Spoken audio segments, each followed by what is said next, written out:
Okay. How's that for on this going out? That looks good, huh? Because it's okay. All right, folks. Welcome to the Woodstock Truth Squad. Special show tonight with guest George Conant and expert professional technician Paula Gloria, who's on the set with us.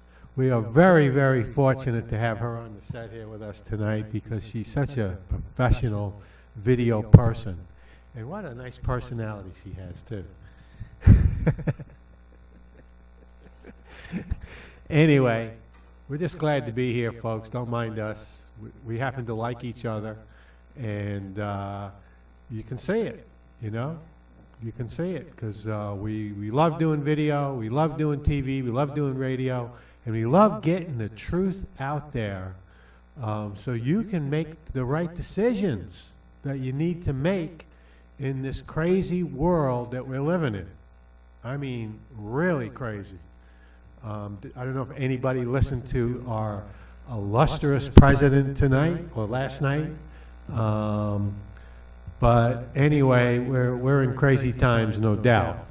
And actually, he's not really my president. I want to echo Pete Rose, who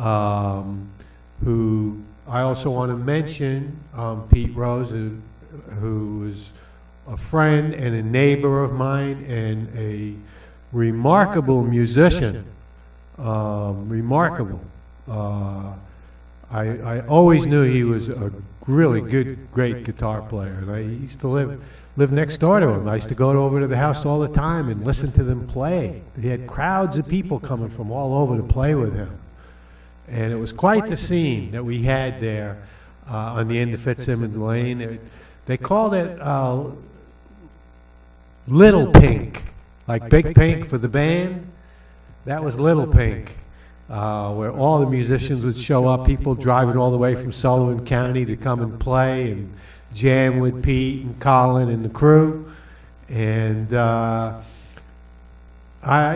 it's the end of a legacy for Pete, but we're going to try to perpetuate it with his music on the radio. And the reason I brought him up was because I used the tag word, "Not My President." And that's just a great song that he wrote. Lyrics and music, and great musicians singing along with him. Tony Santana, who's a Woodstocker here, also a neighbor of mine. And so I don't have that with me tonight to play, but you'll hear it regularly on the Woodstock Truth Squad radio show. Hopefully we'll be getting more songs from Pete's legacy that he has written. I know his latest one after Not My, or maybe it was right before Not My President, but he didn't get it on CD, and that was, I forget what it is now. It's about Sheriff Joe Arpaio. I don't know if everybody knows who he was or is. Trump crony and enemy of anybody who's from another country because he hates everybody unless you're an American. And anyway, great song that Pete wrote there. Hope we get to have that and play it on our TV and radio show. But tonight we are going to go forward with dealing with the issues of microwave radiation, 5G, and geoengineering, and anything else that we can discuss. Cell tower hacking, and cell phone hacking, which George obviously knows about. George has been researching it, and we're gonna be together on this, talking about this subject. I'm glad you're bringing that up. We'll play a 15-minute video in regards to that, George, which I don't know if you've seen, but you'll love, by Liz Barris. Which have you seen that one? Wait. wait till this is unbelievable, and everybody should see this. Well, first we're going to play a very important video because, you know, right now, one of the biggest threats, I mean, we've got all kinds of threats around us. We're living in a very precarious and biblically speaking, perilous time, which has the potential to be an incredible time of awakening if people wake up and what's the word when somebody rises to the occasion. If people as a whole will rise to the occasion like people did in the 60s to the Vietnam War. If people, we have a lot of issues here going on. 5G, microwave, geoengineering, GMO, fracking,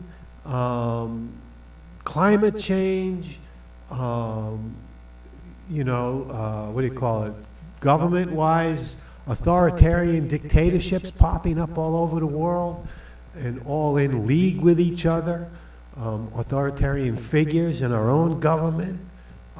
We've got quite the challenge ahead of us. But if we, you know, we outnumber them. If we can get us all together in harmony, one mind and one heart, we can overcome them. Okay? But we need to educate ourselves. We need to be educated on these subjects. And we need to become aware that the Super Bowl is not the most important thing in the world, folks. We got some real important things going on that we need everybody's attention and focus. Am I right about that, George? You know? I like sports. I used to play sports. But I've come to learn it's not the most important thing in the world. You know, we got some real serious stuff going on. So we're going to start out tonight. I want you to see what the effects of 5G are. Real time, not speculation, not hypothesis, but real time effects on living biological life. Our friends in the bird world, feathery friends, let's see what's happening to them. So we're going to play this, I think it's about a 5-minute video on what happened in the Netherlands when, just this year, when they turned 5G on for the first time in the Netherlands. Here we go.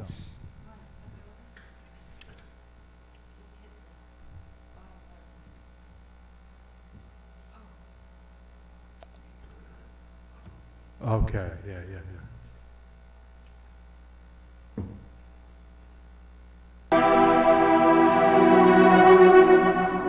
Hundreds of birds have fallen from the sky in The Hague, the Netherlands, during a 5G experiment to see how large the range was and whether the new wireless technology would cause any harm in the local area.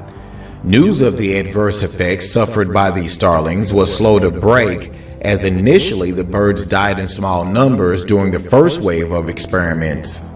However, when a further 150 birds suddenly died at the same time, falling into a public park, people began to take notice and investigate what caused the death of 297 birds in a park in The Hague. Now, if you look around the park, you might have seen what is on the corner of the roof across the street from where they died.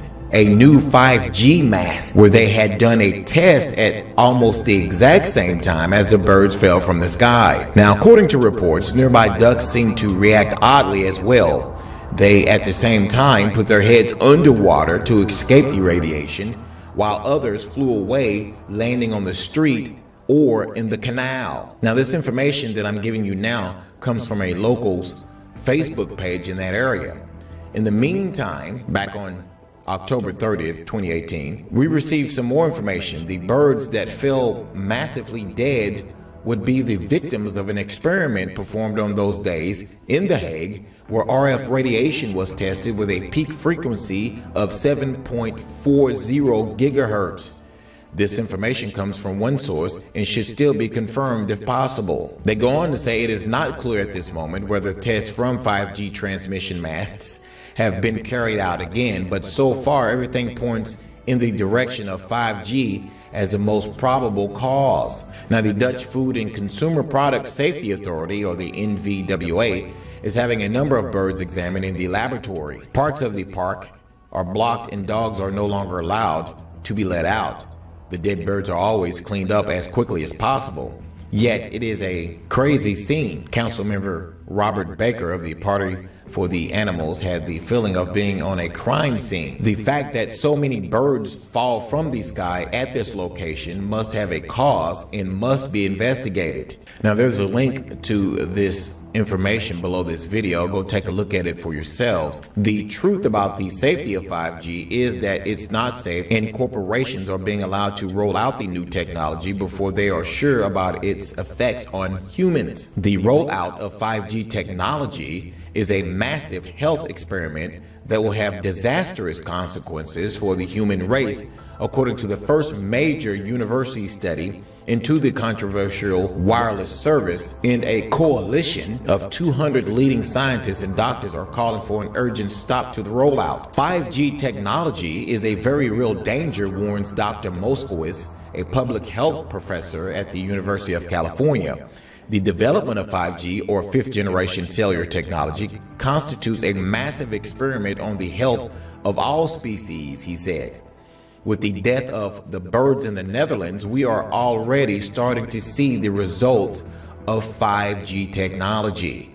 What do you think? Could this new 5G technology be deadly to humans or cause some sort of physical damage to humans?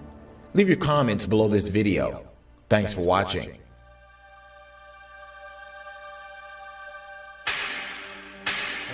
so while she's doing the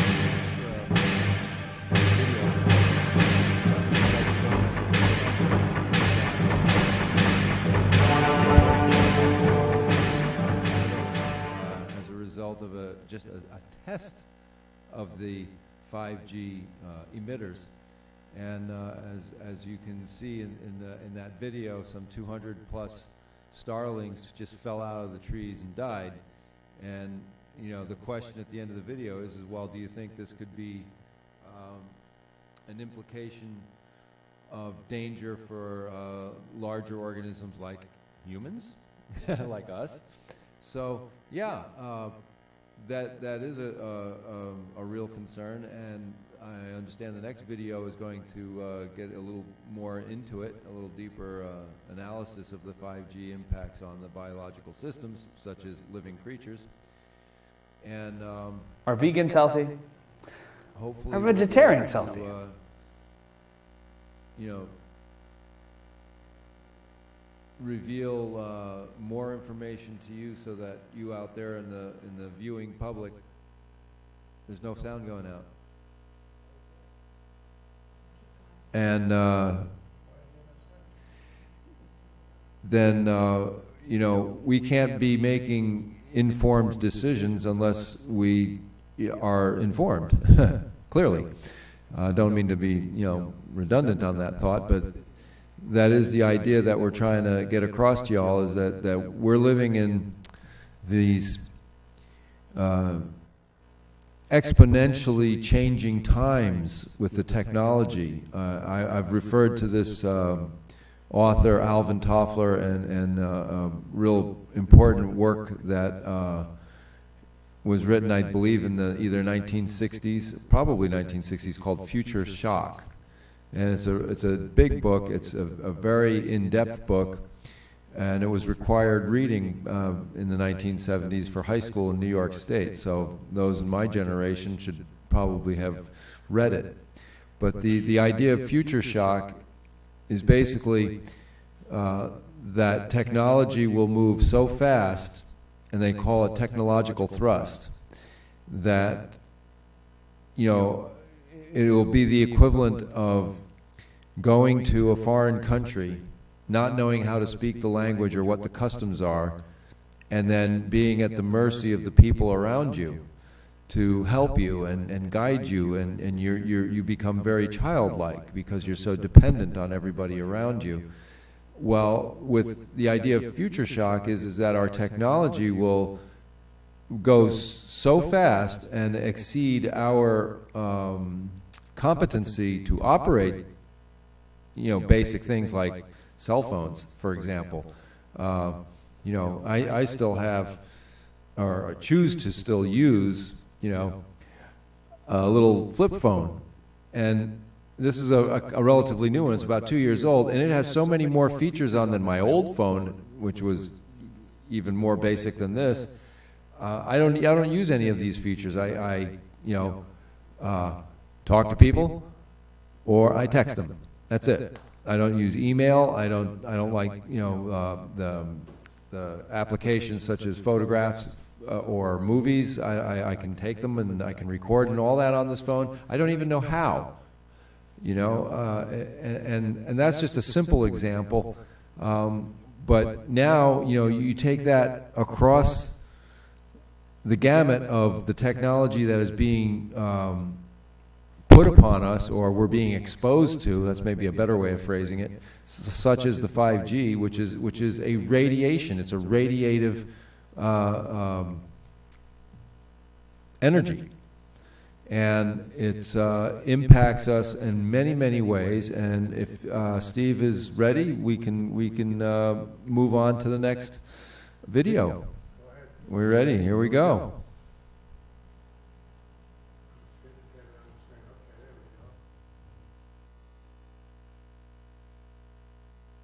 Birds, what is happening with birds? What's happening with birds in Texas? Houston, Dallas, thousands of birds invade gas station in Houston and the sky of Dallas within 2 days. What is happening? But I'm going to show you in just a few minutes that it is not just not these past 2 days, but this has happened very often in Texas, Brownsville, Houston, Dallas, over the years. Well, let's check out what happened. Look at this.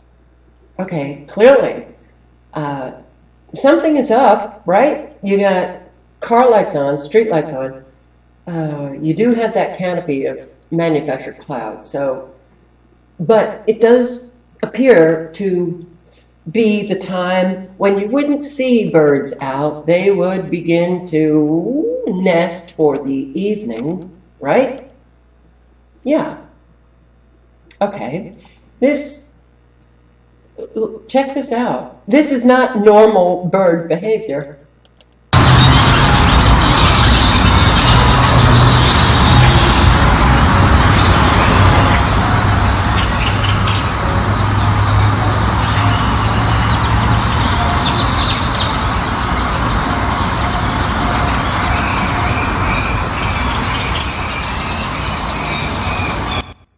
Okay, no, it is not normal behavior. Here is Dallas.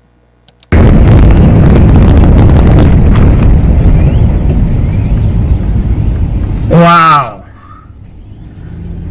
Wow is right. What's really going on?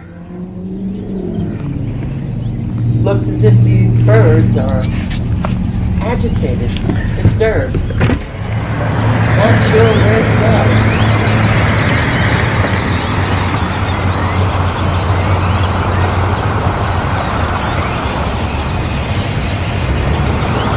Flying back and forth.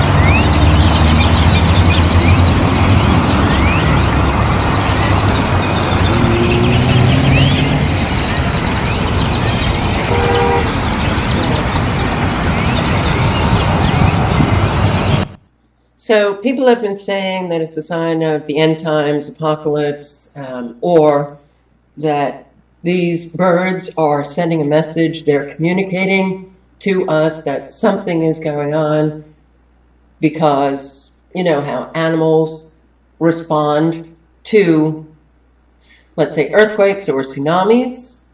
They know it's coming before we do. Well, if it's a sign of the end times, it's really kind of surprising that, well, we have seen this in this particular area quite often.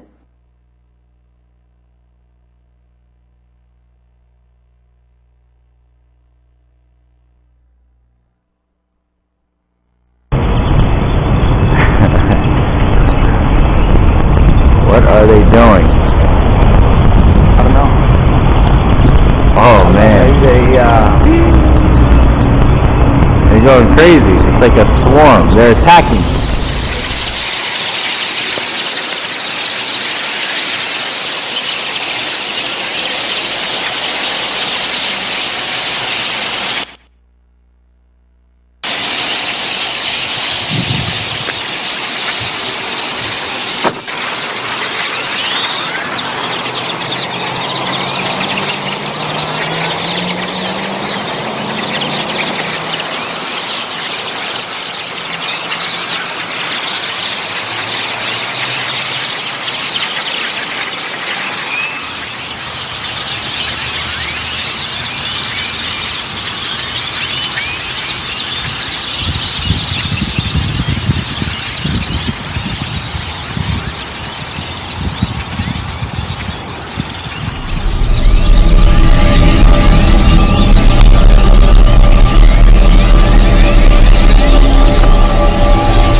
The Valero in Brownsville, Texas, and there are almost 1 million birds just on the power lines.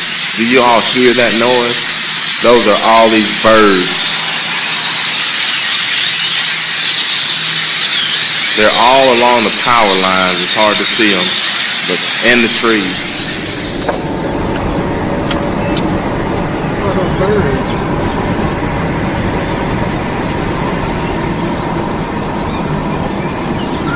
Look at all those birds, Jules. Look at all those birds.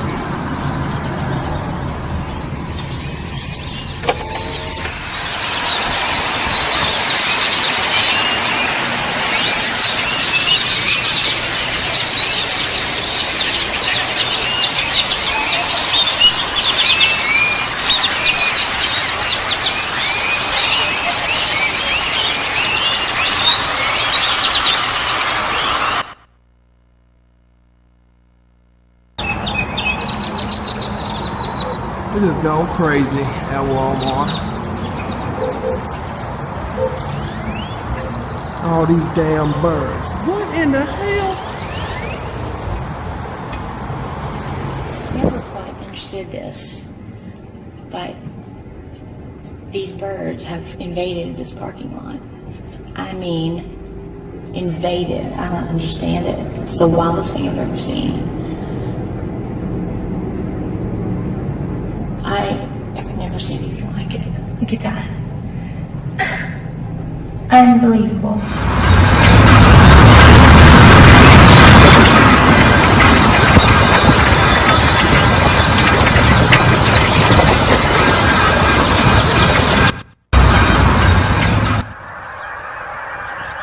Something set these geese off. Actually, all of the birds. In a split second, they all took off. They don't take off like this. This is not... See, they're here all winter long. I have been to this spot pretty much virtually every single day during the winter. I've watched them. They don't do this. And the only thing that I can think of are the frequencies, because where they were along the river, somewhere up from where I was or down from where I was. But all of these birds also were set off. So I think it's the frequencies. I think because every afternoon something goes on here that you can see it in the sky, you can see the clouds breaking up, you can see a lot of things happening, and it has to do with the satellite engines, the transmitters, the frequencies set off the really long black carbon clouds, and they begin to open up and release the black carbon. And this, whatever it is, which I think it's a plasma or something, an artificial plasma, it started rippling. It was smooth, and it began rippling, so it's got to be the frequencies that are setting off these keys.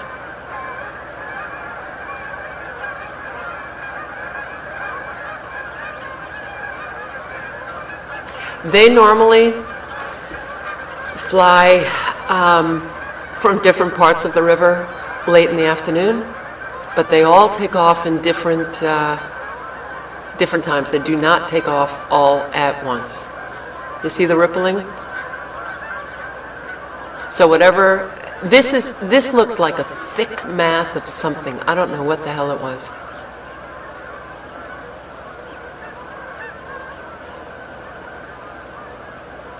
But it was as smooth as what you're seeing now, only a few minutes before.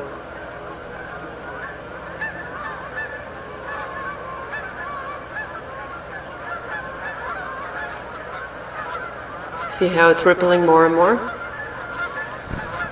And plus the fact they don't fly all over the place. They fly with intention, going to a particular spot. And these guys were just, many of them were just flying around in circles.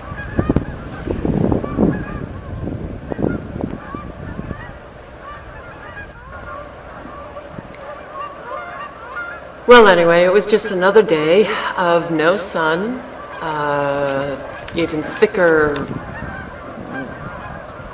plasmatic cover, I don't know. This kept getting more and more wrinkled as time went on. And you know, I don't know. You just, what do? You just, Well, this is me in 2018. What do? You just watch the clouds get sculpted by microwave frequencies. We have been living this for many, many years. All wildlife is getting drastically affected in a very damaging way by this technology. And it's unfortunate that there's not a lot of people who really care about what we are doing to all life. So, let me get into the studies. I'm going to try and read them fast. So, a study out of Boston University, the effects of microwave radiation on avian dominance behavior. They found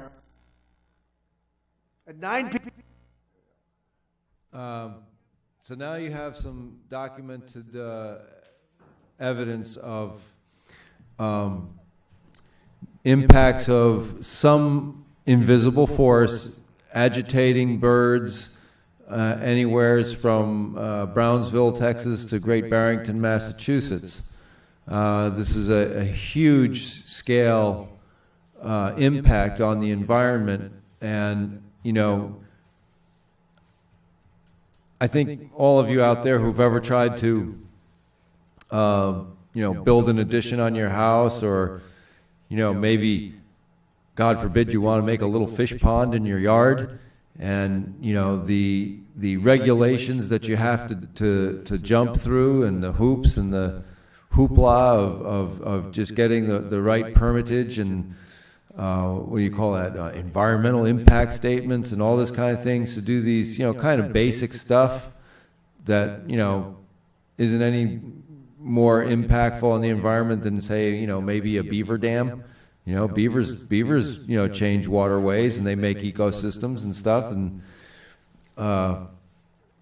but here you have this invisible technology, except for the emitters, which are in the form of towers and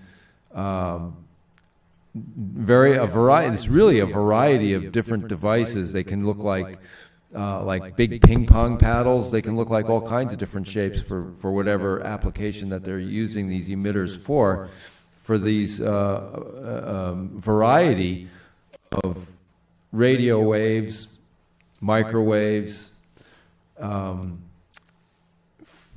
for, all of this data transmission, whether it's cell phone conversations, emails, incredible amounts of digital information is being broadcast all over the place with these cell towers and emitters.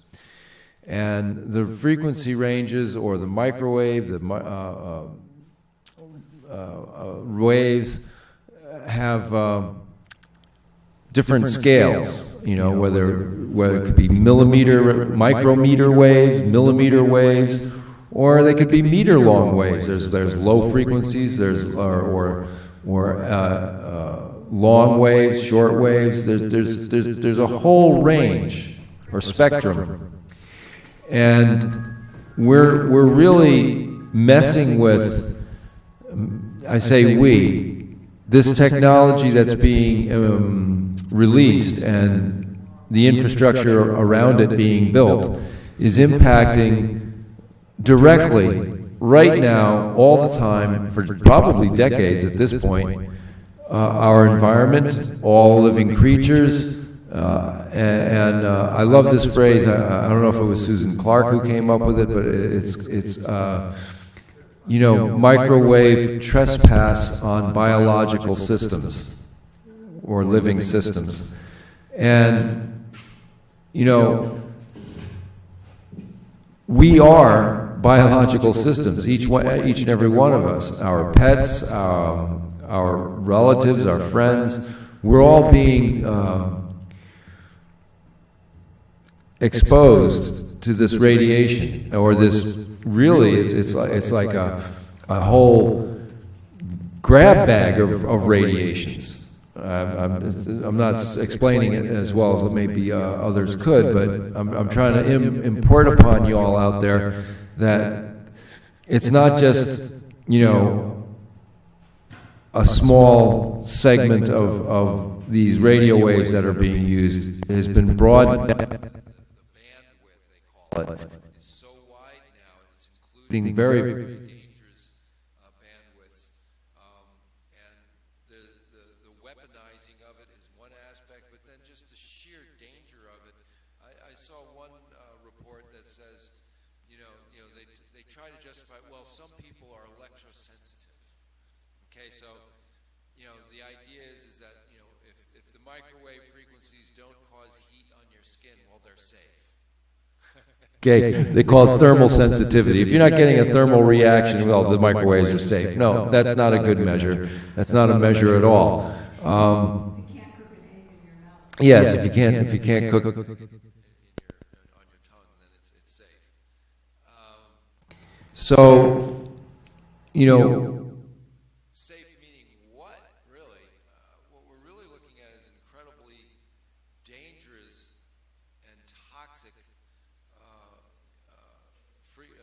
I don't like to use the word frequencies because it's a bit of a misnomer as I understand it. Wavelengths or bandwidths. And, we haven't had the environmental impact statements on these technologies, have we? We haven't had any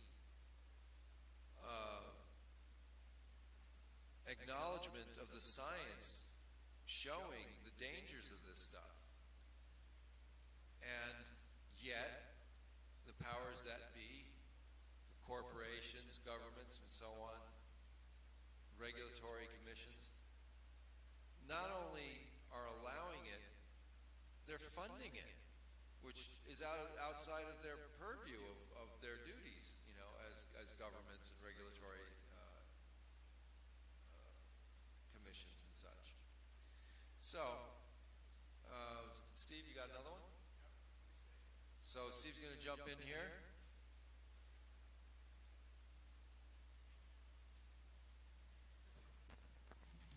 Yeah, like George was saying, the problem is that they're overreaching the authority that they were given. This is the problem. The FCC, yeah, it's up there. But there's a lot of sound over here. There was a lot of sound over here. I don't know why that was.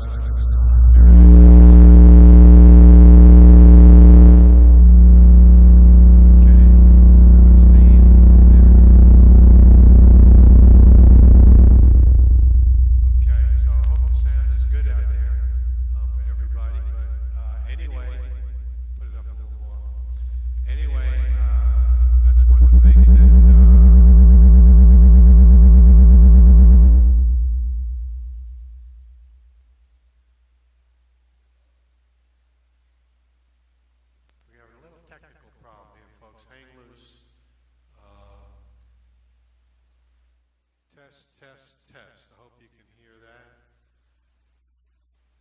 Hope you can hear our sound. I don't know what's going on with the sound here. All of a sudden it just changed. It stopped.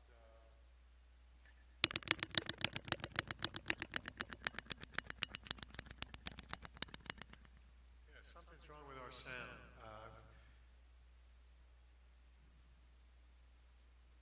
Test. There it just went up. Okay. Test. Turn it down. Test. Test. Okay, it's okay now. We got our sound back. You did something, Paula. Thank you. You hit a wire.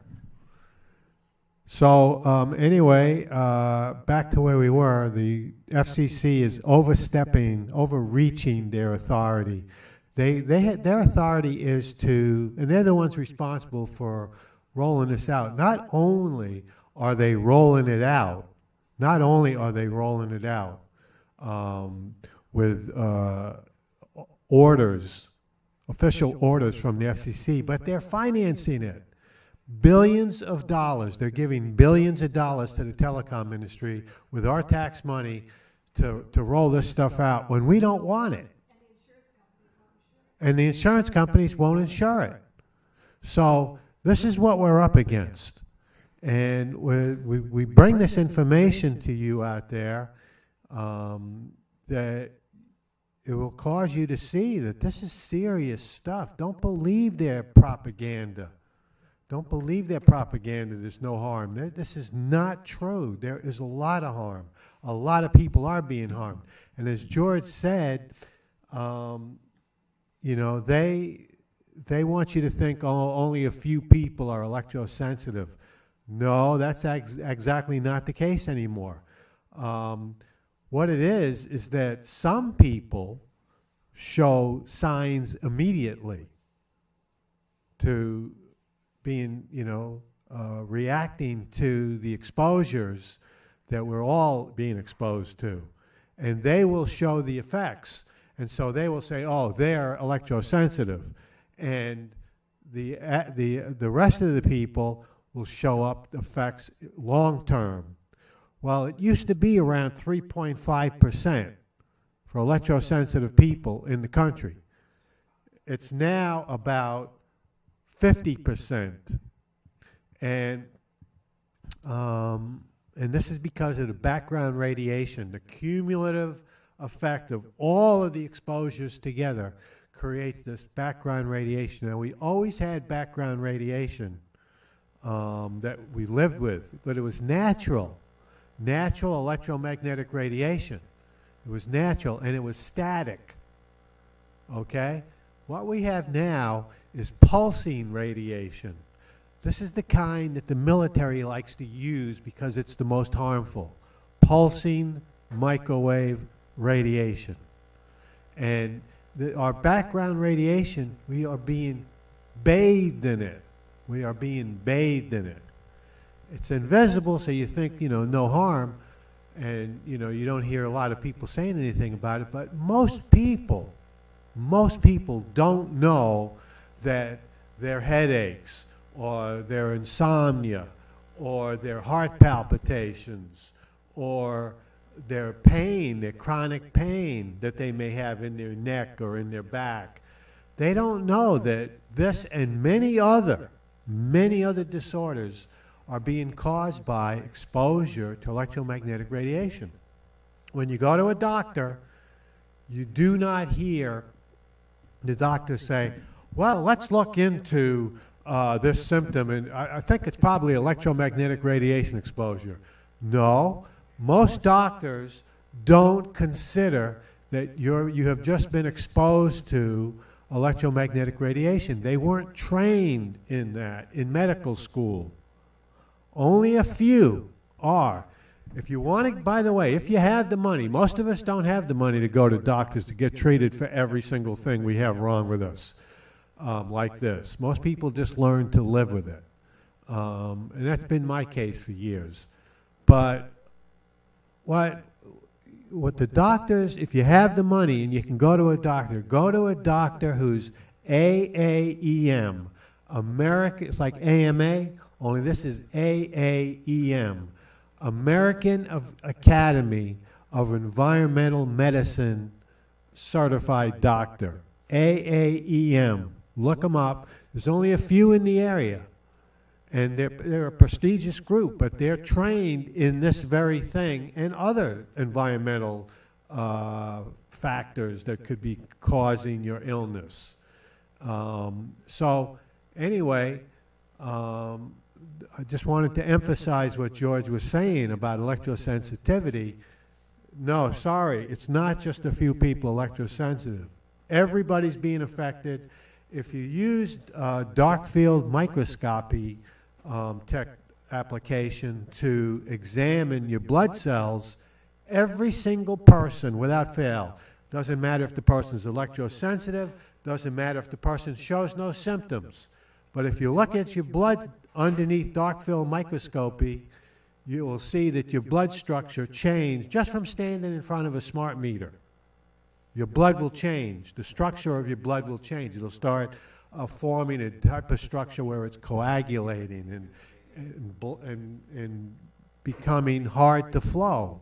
And you'll end up with cardiovascular problems and high blood pressure and all kinds of things. Diabetes. I only learned recently that classic, if a person wants to see diabetes in a lab with mice, expose those mice to cell phone strength radiation, and they will become diabetic. They will exhibit all the symptoms of diabetes in every case. And guess what? According to Sharon Goldberg, MD, who testified before the Michigan Senate Committee, she said that we have a diabetes epidemic. So we got a diabetes epidemic, we got an autism epidemic. These epidemics are directly related to the rise in the proliferation of wireless devices. And now, on top of smart meters and cell towers and Wi-Fi, now we got 5G coming down the pike. Well, I want you to hear what this whistleblower from the Department of Homeland Security, who was working at the airports as part of the team of people at the airports that was working right next to scanners that scan people at the airport, that they use these scanners. Guess what? All those scanners use 5G millimeter waves to scan you.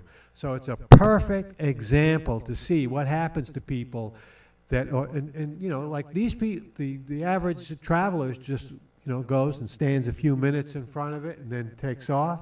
These people are around them all day long, every day, getting exposed to that 5G millimeter wavelength.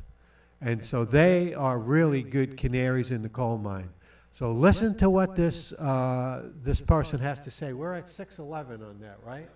So we're going to start at 6:11 with this DHS whistleblower who doesn't want you to see her identity because I guess she's still working there. But she's going to reveal some pretty amazing stuff. So here we go.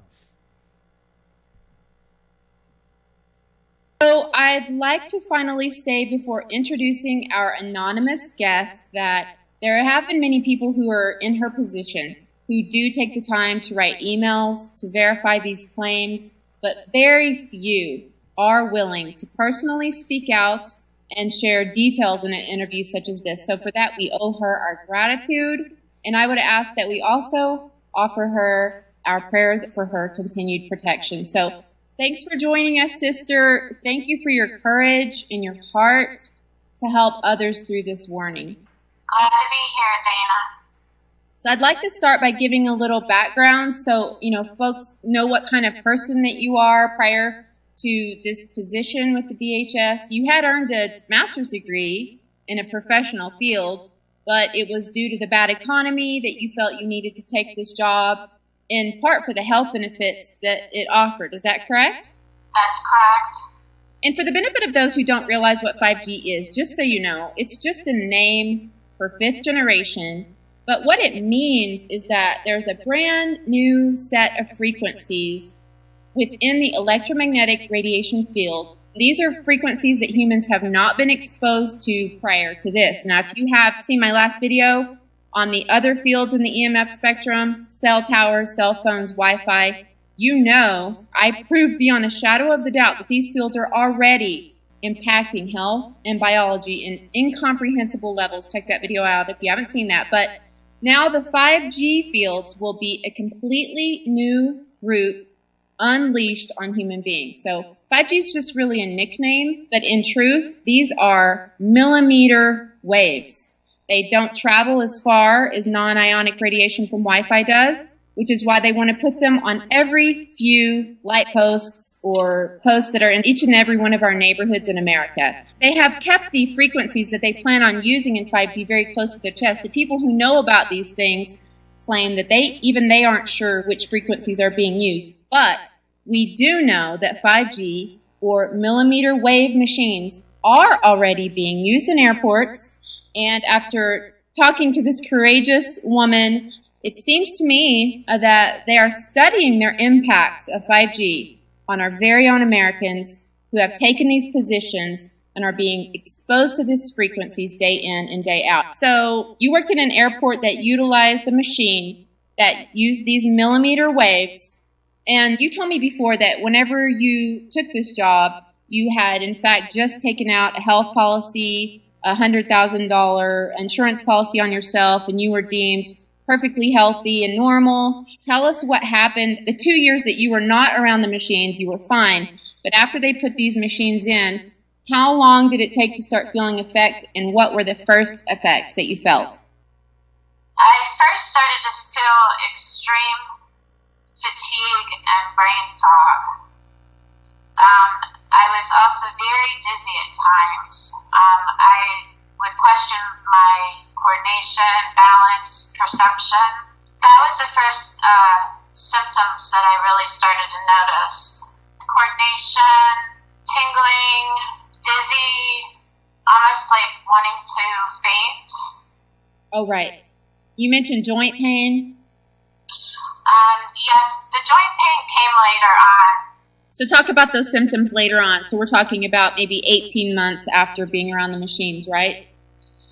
Yes. I continued to work, even though it was very difficult. I continued to work, and I took like over-the-counter pain type medication to alleviate my symptoms while working an 8-hour day. I knew something was going on with my brain and my nervous system, so I decided to see a neurologist. I did this on my own without going to see a primary care doctor first. Right. And you shared with me, too, that you had many coworkers there that were in similar positions to you in proximity to the machines, and that you saw, did you say 28 of them come down with cancer or autoimmune system or die? Is that true? That's correct. Over time, I just started to really pay attention to what others were saying, and, I would listen to what they were saying. Many of my coworkers would get their chemo treatments and come to work after having their chemo treatments, which, if anybody went through chemotherapy, they would realize it was very difficult to do that. It puts a really hard strain on your body. Of course. But they were afraid to call off work. They were afraid to use their entitled FMLA. And I know a lot of people really struggled through this. You talked about a supervisor to you that actually wasn't even slated to be next to the machines, but when people took breaks, she filled in for them. Tell me about the experience that you saw with her on her final day. She did it because we were short-staffed, so they could take their breaks in the morning and the afternoon and also their lunches. So she went out of her way to make our job more pleasant and give us the breaks that we needed on time. And I know she was complaining of a lot of headaches. Yeah. And I could see in her eyes that she was really suffering. The one day at work, she collapsed, and the paramedics came and took her right away to the hospital. And the end result was she ended up passing from, I believe, what it had to do with the exposure to, the overexposure to the millimeter wave. You'd mentioned something that was really struck with me that I just thought, wow, this is what has given me the feeling that these employees are being utilized to experiment with these millimeter waves, was that you contacted her family member, and tell us what this family member said to you. That the government took her body for an autopsy. Wow. And the results from the autopsy were inconclusive. Oh, of course, of course. One point, you also mentioned that was amazing that during your training, you were told not to wear any type of dosimeter, which is a device that measures radio frequency. So they told you this in training? Yes. So what did they tell you would happen if you were if you were caught with one of these devices that measures these frequencies? We would be terminated if we were caught wearing any type of RF dosimeter device. Fired immediately. Yes. But at one point, they brought these devices in, and one group was allowed to wear them, and one was not. Is that correct? There were select chosen people to wear the RF dosimeters. I'm not actually sure what type of dosimeter it was, because as far as I know, there is no technology available as of yet that would give an accurate measurement of the millimeter wave spectrum. But if this machine is what we now know that it is created by, this was the 80D2 machine? Yes. So that's created by a subdivision of Lockheed Martin, right? That's correct. So before we get into this next part, I really wanted to quickly introduce the company that produced these machines, L3 Technologies. I'll take a moment to read right off of Wikipedia what they are admittedly doing. L3 is an American company that supplies C3ISR. C3ISR is Command, Control, Communications, Intelligence, Surveillance, and Reconnaissance systems and their products. Its customers include the Department of Defense, Department of Homeland Security, the U.S. government intelligence agencies, NASA, aerospace contractors, as well as commercial, telecom, and wireless customers.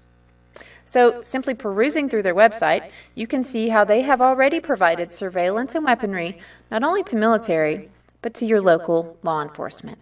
So, I don't know. I mean, I'm speculating now, but I would think that if they made the machine, then, and if indeed they were testing this, the impacts of this, then they probably do have the ability to measure the machines. But regardless, these people, were you chosen to wear the machine, the dosimeter? No, I was not. And so how long did they let them have them on? I would say it was between 2 to 3 months. How do you know that's what it was? Because I remember them talking about testing, and certain people were wearing the badges to measure their exposure. So these were small little, how big were they? Did you see? About the size of a nickel. Oh, wow. That's incredible. So when you finally did take your leave, what was your health like for those next 6 months? It was terrible. I had to have assistance in the shower and also to use the restroom. It was a very difficult time period of my life. It just turned my world upside down. I spent most of my time in bed trying to figure out exactly what just happened to me.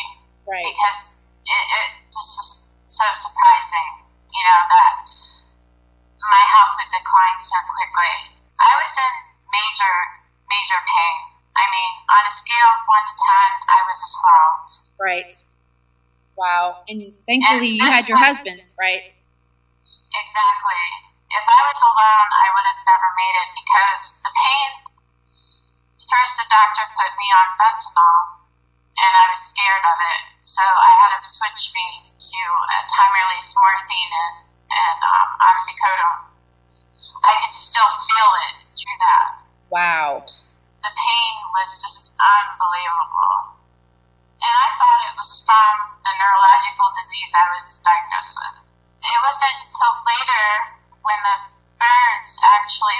to the surface of my skin. I started to urinate skin tissue and had blood in my urine. And I knew at that point I was burned. From the inside. I was burned from the inside out. And so the parts of your body that had the burns that finally, through bed rest and time off, were able to come to the surface, those coincided with the side of your body that was closer to the machine? That's correct. Wow. So forgive me, but I just wanted to add a couple things that this DHS employee shared with me during our preliminary phone call. I found in my notes, but unfortunately got skipped over during the interview. It happens sometimes. But anyway, I'm sharing them now in addition to this because they're very important as they have to do with the symptoms of 5G. I just want to do a very thorough job in warning you all what 5G may bring so that you can know how to identify this for what it really is, and you can decide if you want to believe me or not. She did say that during her initial phases of being dizzy and having lack of concentration, she also said that nosebleeds came from nowhere, and that during her later symptoms with the extreme fatigue and all over joint pain, fibromyalgia type stuff, she also mentioned that she had fainting spells and dizziness to the point of even having mild seizures. She also experienced teeth loosening, which I actually also came across with the targeted individuals who are dealing with microwaves. So that adds up in other ways as well. And lastly, her severe pain in her extremities turned into complete numbness in her legs, arms, and hands, which is what prevented her from driving or walking unassisted that she mentioned earlier. Now, as for her coworkers, again, that she saw firsthand 28 coworkers who either died, were diagnosed with cancer, or a very severe autoimmune disease. She said these cancers happened in all ages, even the young. They included, but they were not limited to, uterine, breast, and colon cancers. One person she mentioned even got lung cancer who had never smoked. She also saw multiple people collapse at work, and she heard of multiple miscarriages of women who were working next to these machines. So sad. So once you realize that this was indeed a result of being next to these weapons, that's what I'm going to call them because that's what they are. Once you discovered that indeed that was actually the issue, you became, well, I want to first say you had an incredible, absolutely miraculous healing experience that I want to cover in a separate video because it's an entirely different perspective of this. But once you were able to be on your feet and start researching and you found out that the ATD2 was created by a division of Lockheed Martin and you began to seek legal counsel, at first they thought that they could represent you, but then they said they could not. And why was that? I never did get a straight answer. Well, other than what I felt that it was military equipment and that was it. Right.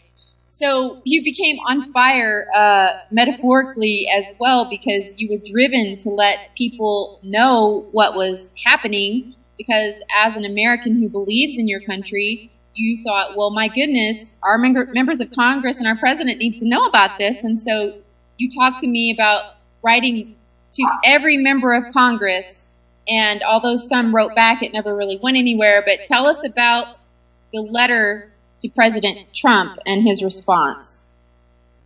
I wrote a letter to President Trump explaining to him my experience as far as what I went through and my concerns and the amount of suffering and loss, financial loss, loss of my future, you know, as far as a career.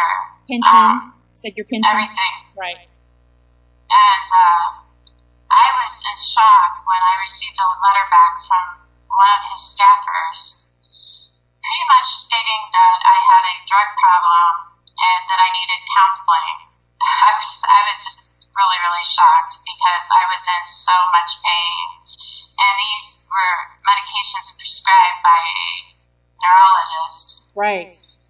Wow. So it made me very angry, and at that point, I'm like, I'm going to show him, you know. So I stopped taking everything, all my pills, all my medicine. I gradually weaned myself determined. Wow, but you were in incredible pain, and you were still feeling the pain even through those medications, and of enough sound mind to write these letters. You said that they also mentioned in the response from Trump's office to an address of where you should check yourself in? Yes. It was the address not too far from my house. So they, and what kind of facility was this they told you should check yourself in to? It was like a drug addict treatment center. Wow. I was totally insulted by it. As well you should be, sister. So with this next little statement I'm going to make, I'm going to risk losing some of you, but I have to say it's going to be worth it, because what I keep seeing and why that the elites are so successful against us is that they have us pinned against each other rather than praying against them, as we should be. This is not to be political. Oh, okay. Okay, folks, that should be enough information to show you that 5G is not a safe technology by any means. It's not a safe technology. And people are getting harmed. People are getting harmed. And it's just mind-blowing that, you know, we have to fight them to stop them from rolling this stuff out. It's never, aside from being used at the airports, and you heard from a whistleblower what's happening to them, aside from that, there are no studies that show and prove that this stuff is safe for public spaces to be used with old people being exposed to it, pregnant women being exposed to it, children being exposed to it, everybody being exposed. There are no studies showing any of this stuff is safe. And yet we have to try to convince our elected representatives to stop rolling it out. And that's what we're doing. And we have to do it on a local level, because locally our public officials, they basically tend to listen to only those who are complaining the most. You know, there are people out there complaining that, hey, what's going on? Why don't we have 5G yet? You know, why don't we have 5G? It's not here yet. What's taking so long? They have no clue what's going on. And so our elected officials need to have a rude awakening to the real harm, the real danger, you know, from this technology. You want to say? Go ahead, George. Say something. Well, you touched on something earlier, which is, you know, the electrosensitivity thing that I brought up, and you did bring in where I was going with that, which is that, yeah, there are this class of people that are electrosensitive. You know, my stepson, when he was a little boy, his hair would rise up on his head when we went under high tension voltage lines over the highway, this kind of thing. So there are people that are actually quite sensitive to electromagnetic fields and can exhibit, you know, visible signs of that. But, you know, and then the other measure, which I had mentioned earlier, which is, you know, well, if the microwave signal doesn't cause heat on your skin or anything, then, you know, they call that a thermal reaction. If you don't have a thermal reaction, well, then it's safe. Oh, no, that's not safe. And Steve, you followed it up nicely with the blood mutations or the blood changes. Blood deformation. It's more like blood deformation, I would say. But there is that happens to anything and everything that has blood in it when it's exposed to these radiations, and that's something that we're all culturally aware that is, you know, kind of a bad thing. When you hear the word radiation, it sets off. For at least for my knowing my generation, you know, we grew up ducking and cover underneath our school desks for air raids for nuclear blasts, and we were all informed of the radiation that follows that and how dangerous it is. So that word is still applicable because that radiative energy is anything that emits. So your fireplace has just a natural fire. It is emitting a radiative heat, infrared and other parts of the spectrum. But when you were talking about these millimeter waves, this is another radiation, and it's very dangerous. It's toxic, it's poisonous, and it's weaponized. I can't, underscore this enough that we have to really consider perhaps maybe rolling back technology to safer ones. Do we really need to be having 24/7 access to the internet? Do we really have to have 24/7 access to phone calls? It's very convenient, and I admit, when I'm out snow plowing and somebody calls me for a job and I can go and do it right away, it is a great thing. I love my phone. I like anybody else who uses a phone for business. It's an amazing tool, but I keep it on my body, and I wonder if that pain in my side where I keep my phone is because of the phone, because of the microwave energy. So,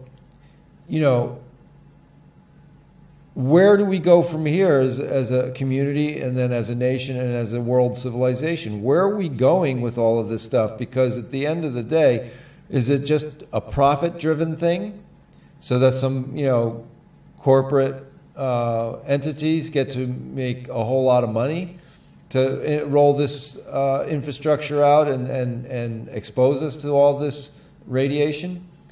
Or is there another agenda involved? And really, can we as a collective consciousness say, you know what, we really don't need it. Let's go back to landlines, and let's use the fiber optics, which are fabulous and is much more secure anyway. And, we can get phone messages at home. We don't have to have 24/7 access to each other on phones. Maybe we should develop our own ESP or our telepathy if that's what we need to do. But we're talking about now there's the variety of technology that 5G opens up is alarming. And yes, it's weaponized, and yes, it's toxic, but it's also incredibly invasive on the biological systems. For example, there's this thing called voice-to-skull technology. And that voice-to-skull technology is another way of saying, perhaps, synthetic telepathy. So your biological system has its own natural radio station, okay? A radio station sends and it receives, or a radio frequency like any like FM or AM radio, right? There's a broadcast, and then you have a receiver. A transceiver is one that does both, okay? It broadcasts as well as receives. And that's what we are. Our brains are transceivers. They take signals in and they put signals out. And with this voice-to-skull technology, somebody in some office somewhere can broadcast through the 5G network directly to your auditory nerves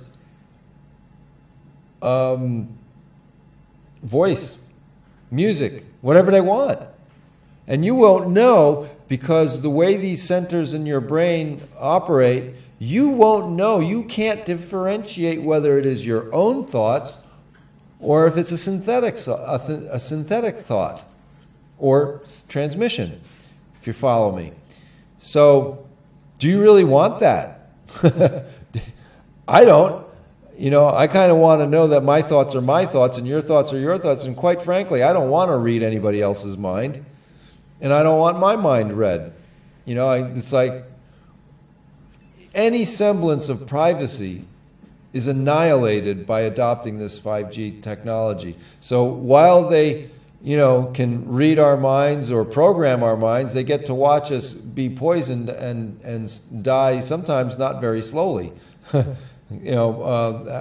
this worker that we were, whistleblower at the airport that we were just listening to, you said 29, 28? 28 people. 28 people died in a 2-year period while she was there manning her station, co-workers. That's not normal, man. That's like, 1 or 2. Well, yeah, you expect that because people die. People have, heart conditions or, any number of things can take us out, and that's what happens. That's part of life is death. But, 28 co-workers in a 2-year period, let's break that down. Half of 28 is 14. Is 14. So that's 14 people in a year. Now, maybe it was a cluster. So maybe there was a specific kind of energy that they were, experimenting with that took all those people out. Hard to say because we don't know. I'm just speculating.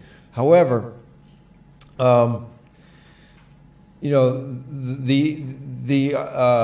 misnomer of electrosensitive people are somehow special, and we really don't have to pay attention to them, and that everything's okay because it doesn't cause heat on your body, is really wrong.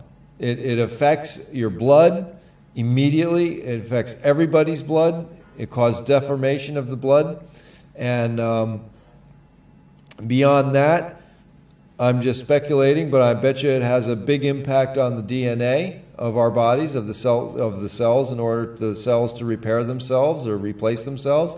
And then there's on our reproductive DNA and our reproductive organs.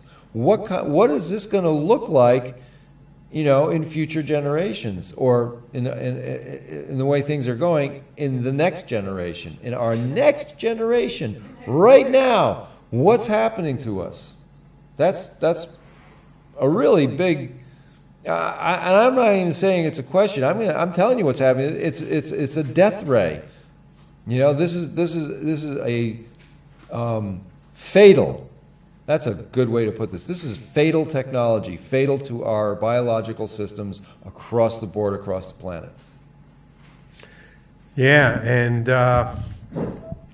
not only is this technology being set up, I mean, what they want us to believe is though it's going to enhance our personal needs.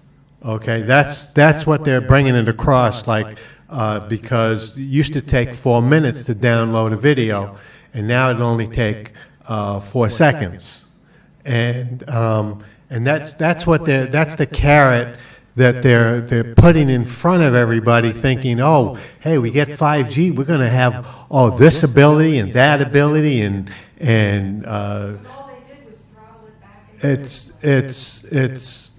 this is not the case. Yes, those capabilities will happen, but it's much, much bigger than that.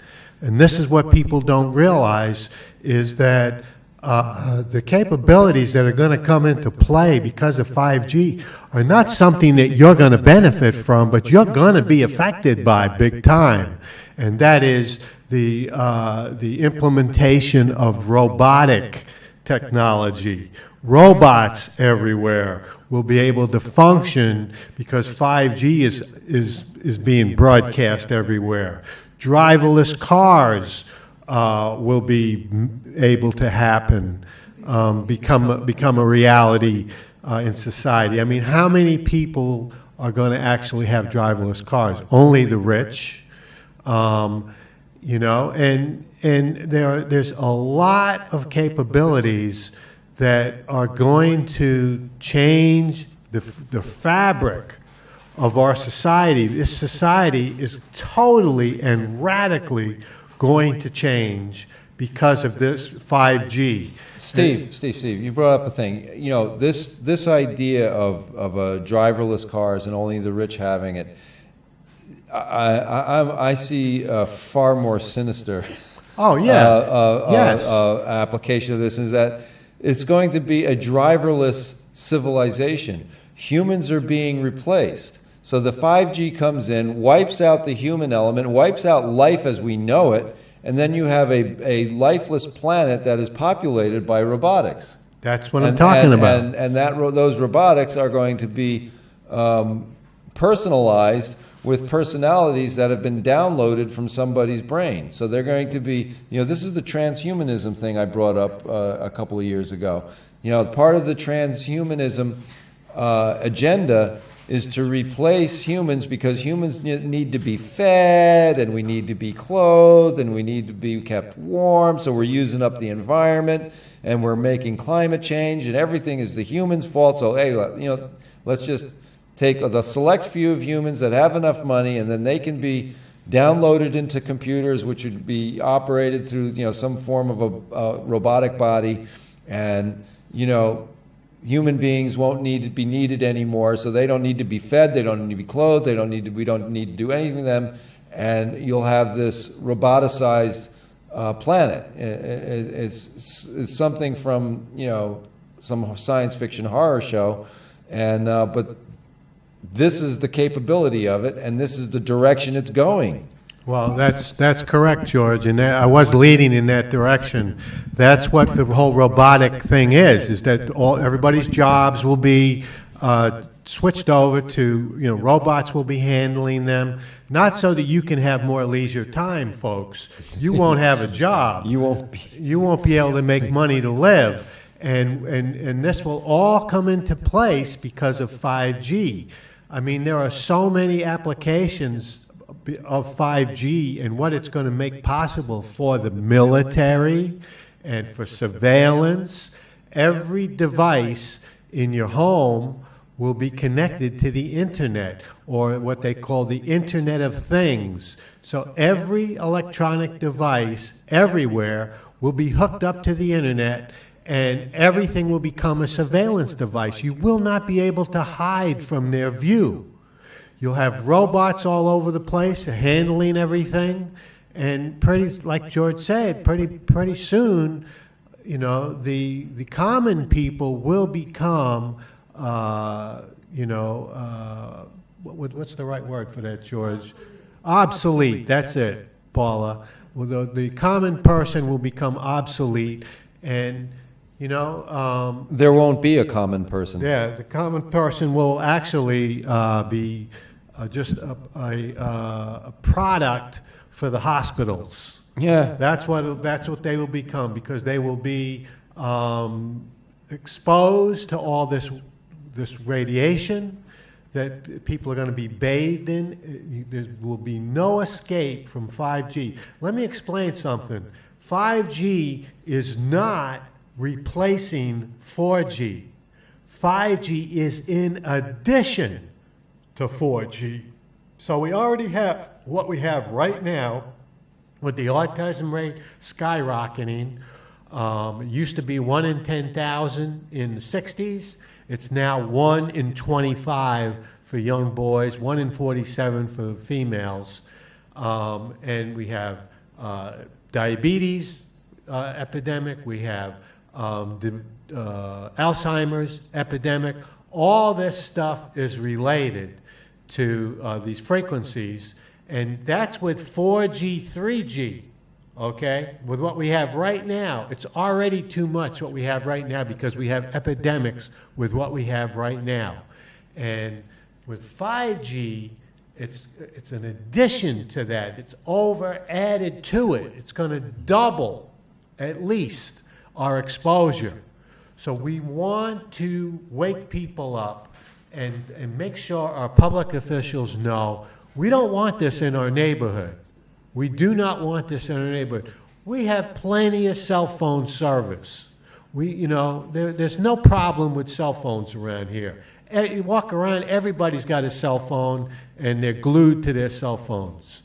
I walked over to Woodstock Meats the other day, and I was at the laundromat, and I walked over there, and there were two young people. It was a beautiful sunny day. They were standing over there where the newspapers are, and they were standing right next to each other. They weren't talking to each other, and they were both glued to their phones.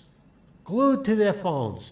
So there's no problem with cell phone service. We already have a problem with what we have, and now they want to bring 5G in. Well, people, wake up, because what we're setting up with 5G is the beast system that you've heard about in biblical day, in biblical prophecy, and other prophecies too, talking about this system that's going to be put in place, that people are going to basically be enslaved, and that's where we're headed. They don't want us making any more money. They want to give our jobs to the robots, and they want to know everything we're doing. You know, and you'll need permission to do every single thing that you want to do. You'll have to get a permit. And we're already experiencing that here in the studio. So go ahead, George, say something about what I'm just saying. I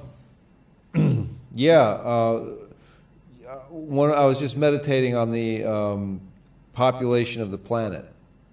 And you know, I can remember the big scare in the 70s that there was the population bomb, and by the year 2000 there'd be 12 billion people on the planet, and by the year 2020 there'd be, 15 billion or whatever, and oh my God, it's horrible, this is terrible. And the thing is that didn't happen. In fact, we're starting to see population crisis in the other direction in a few countries, specifically Japan. Laura sent me a link to a real estate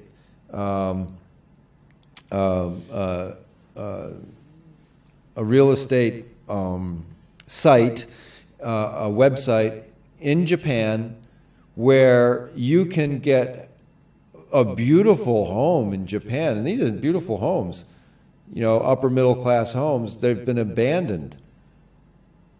Not by the hundreds, not by the thousands. It's like 1 million of them, because there's no young people. They're not replacing their population in Japan fast enough, and they have this population of old people getting older that can't live at home alone, and they don't have children to take care of them or relatives, so they all get put into these old folks' homes, and the homes are up on the market, and there's nobody to buy them. These are on the outskirts of the big cities, not suburban, not even rural. We're talking suburban communities, maybe 1 million homes that are for sale that are essentially abandoned, and they're not even for sale. They'll give them away. They will give you property there. Just start paying the taxes, China was very successful with their, one child per union depopulation of their country, and so they've turned the clock back on, and they're finding that they were projecting to have these huge cities by now, and they built them all through the 60s and 70s and 80s, and they speculated that they were going to be putting millions of people into all these cities, and now they've got ghost cities, for 6-7 million people with 6,000 people living in it just to do a modicum of maintenance in all this infrastructure that they built that they got nobody to live in. And then now you're talking the United States. I can remember back in the 70s, we were 222 million or 225 million residents or citizens in the United States, however you want to call that, population. And now we're told that we're at about 300 million, 335 million, maybe. On the scale, in the world, scale of things, India has 2 billion? China maybe 1 billion, or less than 1 billion now, because they've been successful at reducing their population. We're not that big. Hey, let me say something about what you're just saying there, George, talking about the population. I heard this a while back, and I haven't really been able to check it out, but anybody out there, maybe you can check it out if you have a computer, do a little math, figure out what the cubic area is for a human being, the whole cubic dimension of a person, it's cubic feet of a person, and multiply it times the number of people on the earth. It's say roughly 7 billion. 7 billion? If I'm even to believe that. Yeah. Okay. And what I heard is that you could take the whole population of the world, if you put them side by side, right, and fed them in the Grand Canyon. Oh, that's about right. I've heard that, or Yeah. you know, Is that amazing? Is or- that amazing? But yet they want to scare us with this whole population, scare, fear, that we have to. We'd be so worried about it. You know, that somehow humans are using up all the fuel and the earth and everything. I think it's all BS. You know what? It's the military that's using up all the fuel. Well, it's not just the military, Steve. In fact, that's an interesting thing you brought up, and I've you know, run into some interesting articles and videos to that regard. That, you know, hey, where is all our gold and iron and aluminum going? You know, there is only so much need. For example, I brought this up before. Since the 1970s, you know, those of us who've been living around that long can remember there was this thing called the fuel crisis, fuel shortage, and that you could only buy gasoline for your car on the if your license plate was odd or even, and you would be assigned an odd or even day of the week that you could get your gasoline. It was ridiculous. They had tankers of gasoline waiting to offload at the fuel depots along the Jersey Shore, out into the Atlantic Ocean, because they were artificially driving up the price of gasoline, and the end result of that is that the fleet of cars, all the new cars being sold, were now little tiny Toyotas and Ford Pintos and Chevy Vegas. All the little cars suddenly became very popular because people didn't want to spend so much money on gasoline. Since that time, back in say 1975, there was like 12 or 13 major refineries in the United States. All right, today we have five refineries. So, you know, the fuel and lubricant market in just the United States, which used to be a very big market, is what they call a flatlined market. There's no growth. There hasn't been growth since the 1970s. Everybody got small, more efficient. Have you noticed how they're like selling the big cars again, you know, in the past, say, 15, 20 years? You know, they suddenly, you know, after the 1980s, they said, wow, I mean, we're not selling any fuel. They closed down, you know, 3/4 or 2/3 of the refineries in the United States. Now we have 5 refineries, maybe it's even 4 now at this point. And the big markets are the big countries, the populous countries, China and India. And that's where the coal goes. That's where a lot of the fuel oil goes. A lot of the gasoline and diesel. You know, Canada has a population about the size of, or smaller than, the state of New York. So there's not a big demand for these things in Canada. You know, they're mining the hell out of Canada, but where is it going? It's not going to Canadians. It's not even coming to us, except for some electricity from the hydroelectrics. So one of these videos that I was watching was really interesting. Is they're suspecting that we're mining for someone else, meaning someone off-world, and that the military may be part of this, you know, military-industrial complex of building out things in space or trading in space. I don't know. But for whatever it is, humans, we're expendable. We are expendable to these people, if they're people at all. Well, back to what I was saying there was about the military. If you know, first of all, we have these endless wars going on. And the amount of fuel that is being used with military equipment is phenomenal. Huge. It's huge. For instance, a tank gets 4, not miles to the gallon, 4 gallons to the mile. Yep, 4 gallons to the mile. 4 That's right. gallons to the mile. Yep. Okay? And when you consider that you have a company like Halliburton that was supplying during the Iraq War, and maybe they still are, supplying fuel to the military. No contract bids, by the way, supplying fuel to the military at, take a guess how much a gallon, George? You guess, Paula. Keep going. Keep going. How much a gallon, George? $20. Keep going. Keep going. Keep going. $200. Keep going. Keep going. $400 a gallon, folks. Halliburton was charging the American people, really, but supplying the military. And then you have a tank that gets 4 gallons to the mile. Gets 4 gallons to the mile. So how much is it a mile to run that tank? Wow. You're talking about $1,600 or $1,200 because it's a mile. A mile. All right. And so the money making is huge.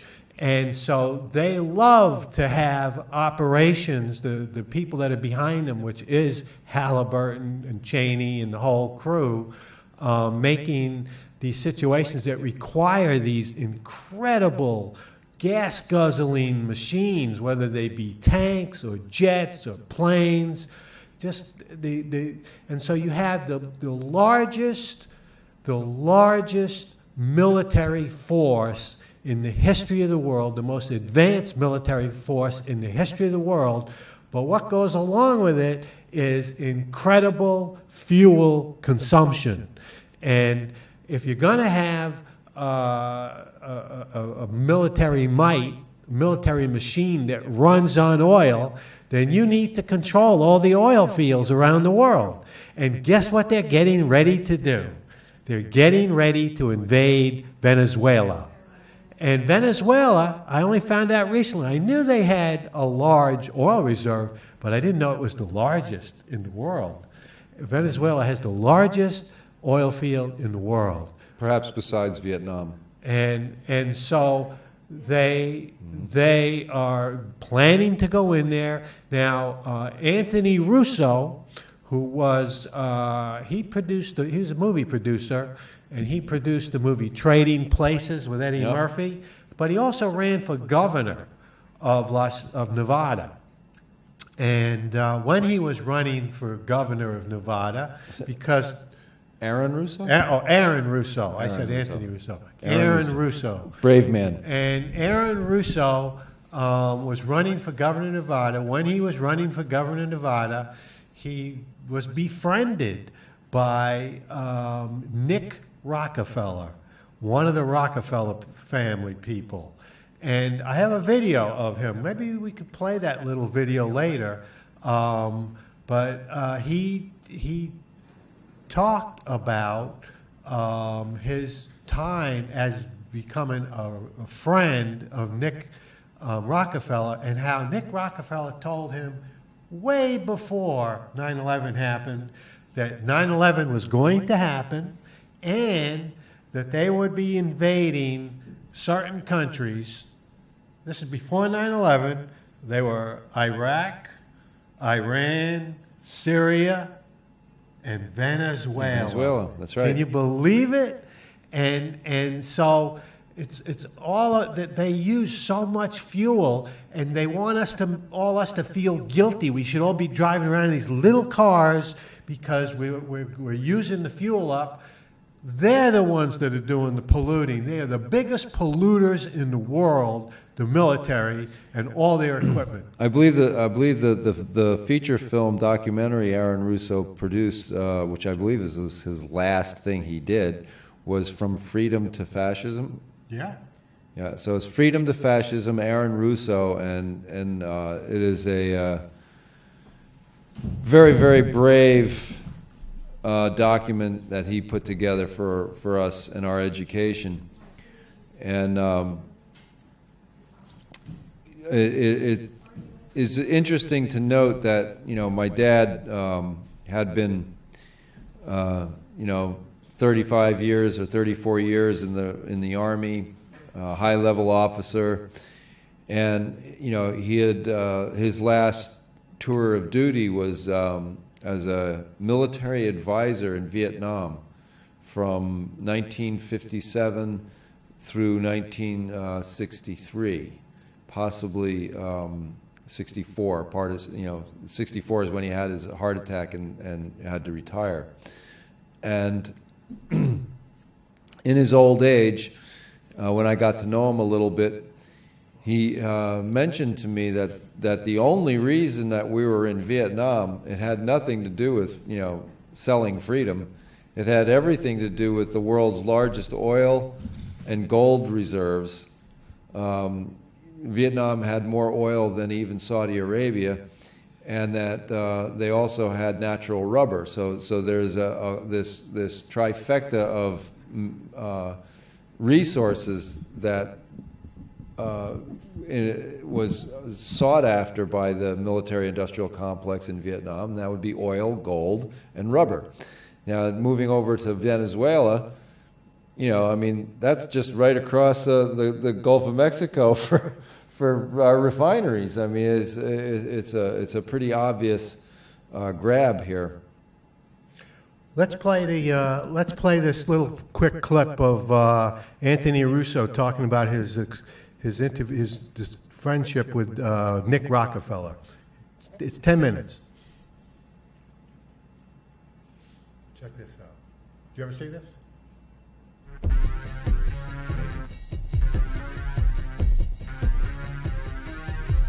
You rolling? I'm honored to be interviewed by Alex Jones, a truth seeker, fighting for justice in America. Now he's charming me. It's getting me all smiling. So the ultimate goal that these people have in mind is the goal to create a one-world government run by the banking industry, run by the bankers, and they're doing it in sections. The European currency, the euro, and the European Constitution is one part of it.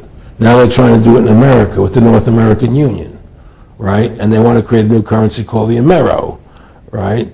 And the whole agenda is to create a one-world government where everybody has an RFID chip implanted in them. All money is to be in those chips, right? There'll be no more cash. And this is giving me straight from Rockefeller himself. This is what they want to accomplish. And all money will be in your chips. And so instead of having cash, anytime you have money in your chip, they can take out whatever they want to take out whenever they want to. If they say you owe us this much money in taxes, they just deduct it out of your chip digitally. Total control. Total control. And if you're like me or you, and you're protesting what they're doing, they can just turn off your chip. And you have nothing. You can't buy food.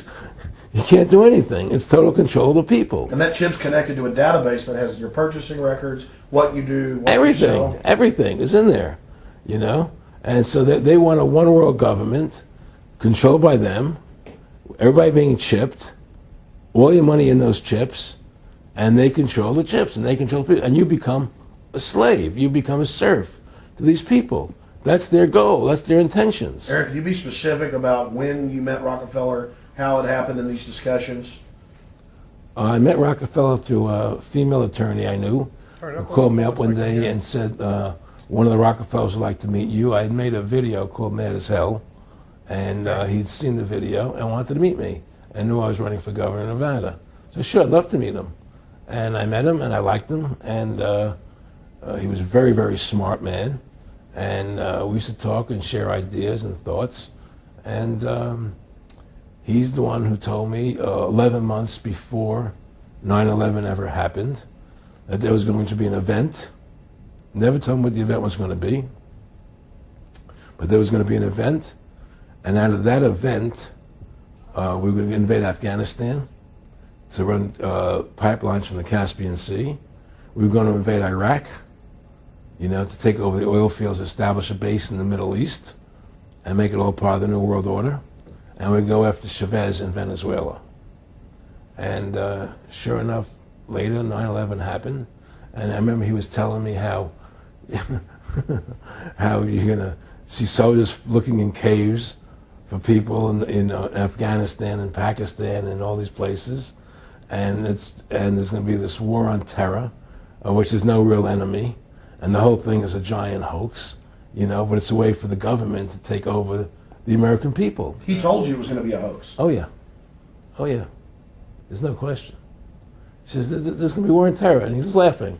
There's no who are we fighting? I mean, why do you think 9/11 happened, and then nothing's happened since then? Do you think that our security is so great here that these people who pulled off 9/11, who were able to can't knock down another plane? Come on, it's ridiculous. 9/11 was done by people in our own government and our own banking system to perpetuate the fear of the American people into subordinating themselves to anything the government wants them to do. That's what it's about, and to create this war, this endless war on terror. And that's why and that was the first lie. And the next lie was going into Iraq, to get Saddam Hussein out with his weapons of mass destruction. That was the next lie. Now, specifically, this was a little over 6 years ago. This was 11 months before 9/11. Yeah. And Nick Rockefeller, who's a lawyer, he's become your friend over the previous years, and he's saying to you that there's going to be this big event, and then out of that we're going to have a war on terror, and it's just going to go on and on. Right, an endless war on terror without any real enemy. That you can never define a winner. And did he say that it's going to be perfect because you can't define an enemy? It just goes on Yeah, and on? because you can't define a winner. There's no one to beat, so it goes on and on forever. And they can do whatever they want. They scare the hell out of the American public. Look, this whole war on terror is a fraud. It's a farce. It's very difficult to say it out loud because people are intimidated against saying it. Because if you say it, they want to make you into a nutcase. But the truth has to come out. That's why I'm doing this interview. The fact of the matter happens to be that the whole war on terror is a fraud. It's a farce. Yeah, there's a war going on in Iraq because we invaded Iraq. And people over there fighting, But the war on terror, it's a joke, And until we discover what really happened on 9/11 and who was responsible for 9/11, because that's where the war on terror emanates from. That's where it comes from. It was 9/11 that allowed this war on terror to begin. And until we get to the bottom root of 9/11, the truth of 9/11, we'll never know about the war on terror.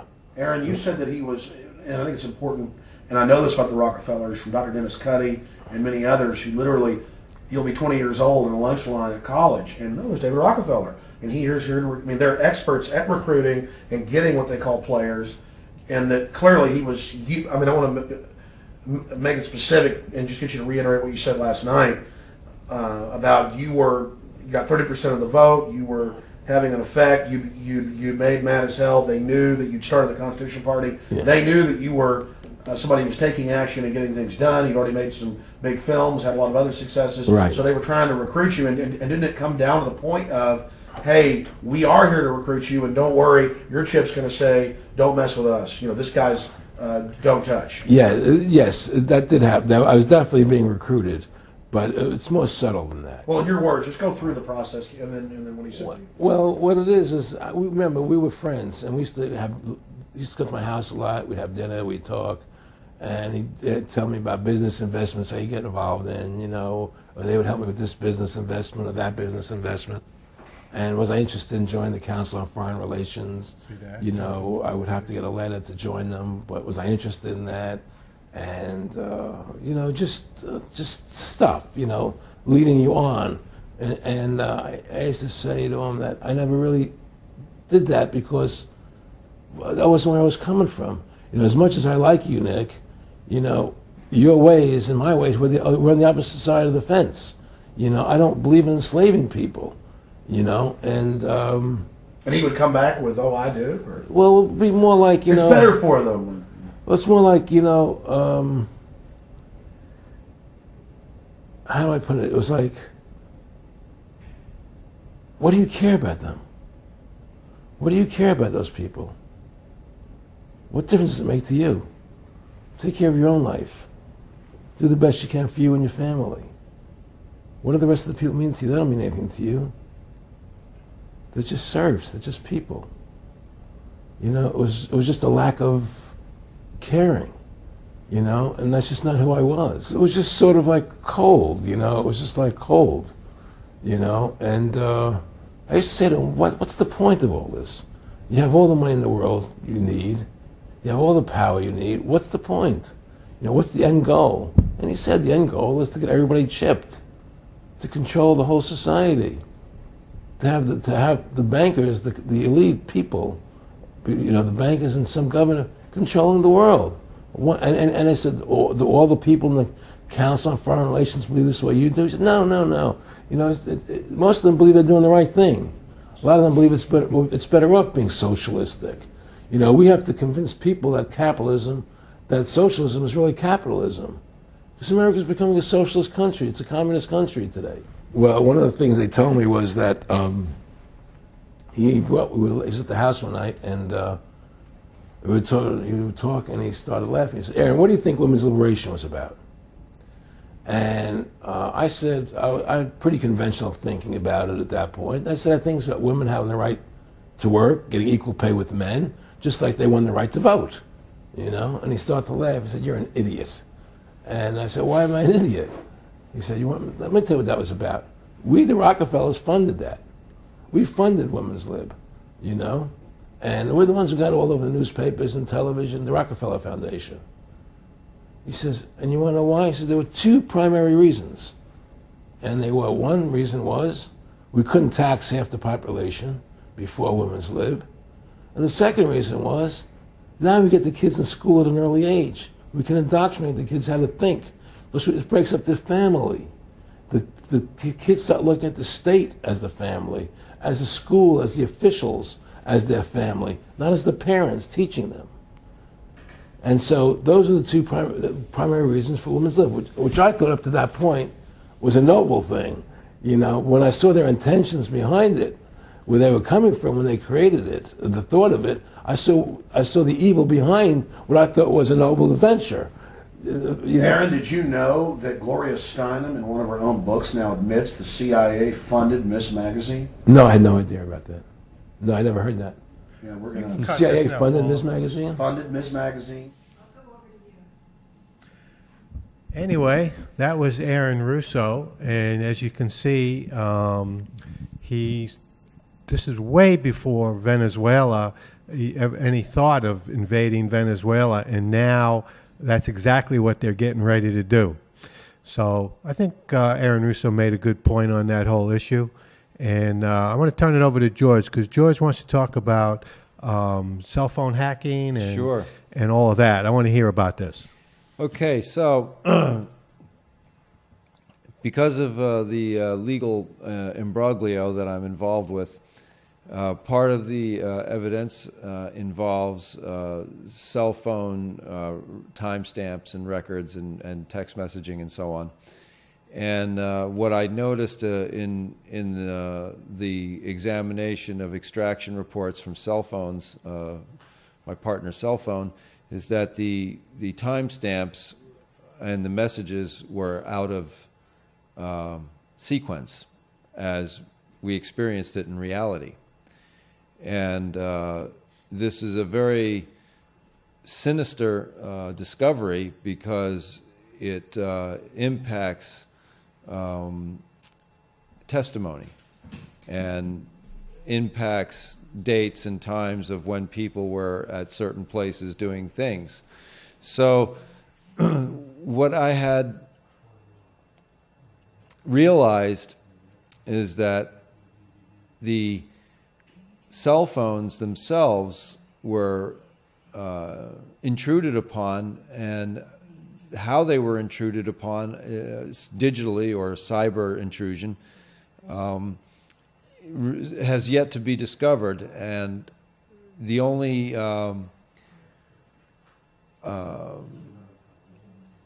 recourse I have right now is to, well, you know, gosh, this is what happened, and, you know, the text messages on a paper printout don't reflect a continuity of what I witnessed and what is reflected in the digitally produced document.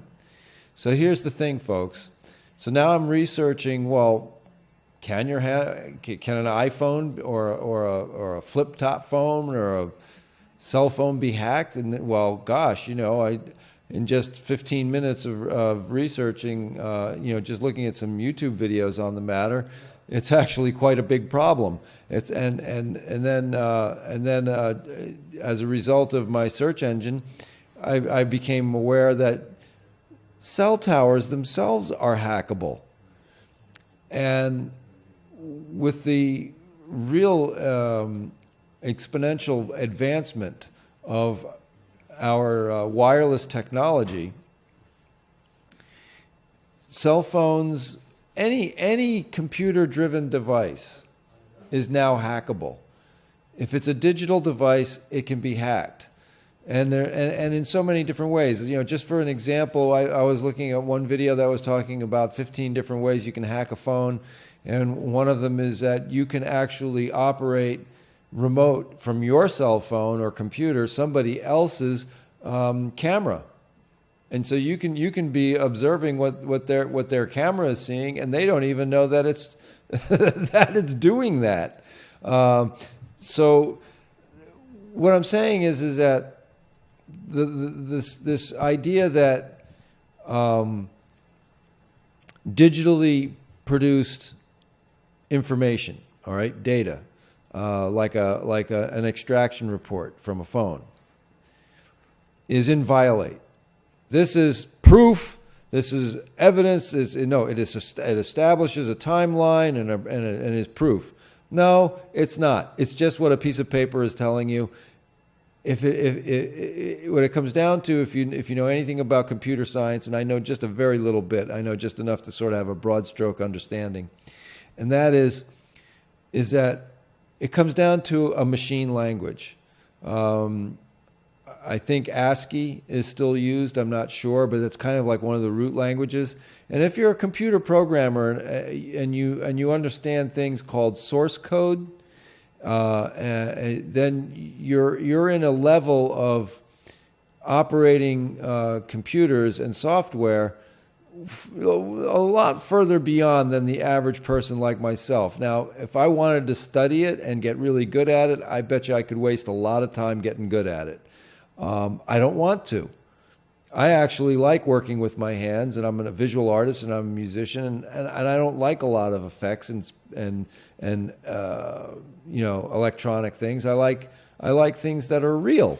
I like my wood stove, and I like splitting wood and doing things that are manual and getting out and feeling some fresh air. But a lot of us are deeply, deeply immersed in this information technology, into computers, and we spend a lot of time in front of our screens, and we spend a lot of our professional time in front of screens, our recreational time in front of screens, and those screens are now either handheld devices or laptop devices, and everything is interconnected. And now that we have gone and crossed the Rubicon of the river of wireless technology, none of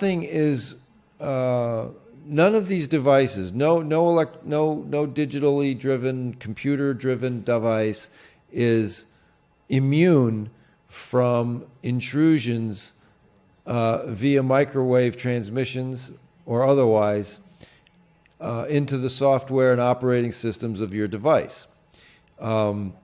So what does that mean? Well, what that means is in your modern cars, like, I have a 2018 truck or a 2017 truck, and, it's got some real computer-driven components.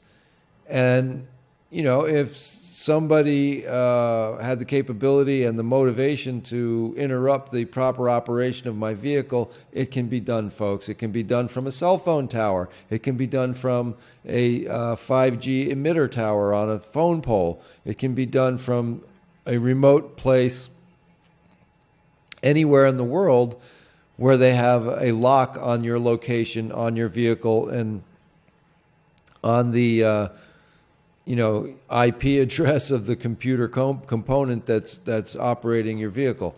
This is the level of interconnectedness that we are all being drawn into. And as I started to talk about earlier, not only are computers hacked and intruded upon, a cyber intrusion, not only are phones intruded upon with these wireless means, but it will soon become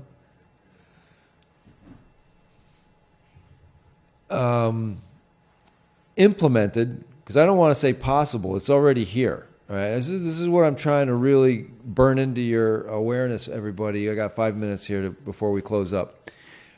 We have now the technology that enables the hacking of the human mind.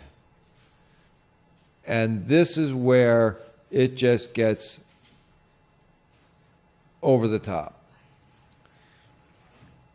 And so Steve didn't sign off with us tonight, so it's just me here. And so what I wanted to impress upon you all is that I really think you'd all do very well to start looking into a variety of, just randomly look into some YouTube videos all about this business of, hacking. Look into the Internet of Things, look into the Internet of People, and look into the depth and scope of hacking into our devices and lives, because that's where it's going. Okay, so Paula. You once told me this dramatic thing that